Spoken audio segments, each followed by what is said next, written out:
కూల్చివేయించిందని స్థానికులు ఆరోపిస్తున్నారు.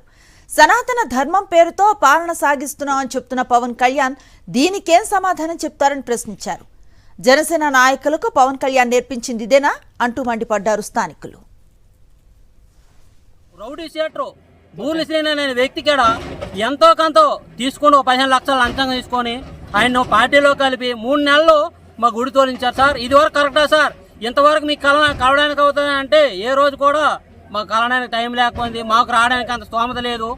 మీ దగ్గర రాలేకపోయినాం సార్. మాకు రాని కారణంగా ఈరోజు ఒక శివాలయం తోసిమని చెప్పారు.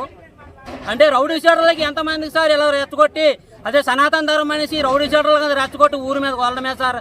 ఇది కథ సనాతన ధర్మమా సార్?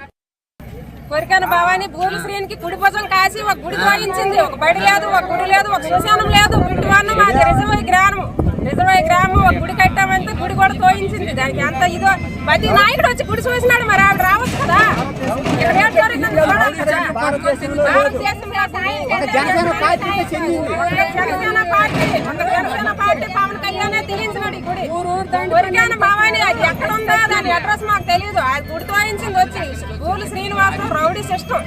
అతనికి కుడి భుజం కాసి గుడి తోయించి వాళ్ళు ఇప్పుడు పండగ చేసుకుని మాకు మీ అందరికి కూడా చెప్పినాము అలా నెత్తనేసి. ఈ రోజు గుడి తోసిన దాకా నువ్వు రాలేదు, గుడి చూడలేదు, నువ్వు ఎలాగెమ్మెల్యే అవుతావు? గుడి కళ్యాణ్ ఈ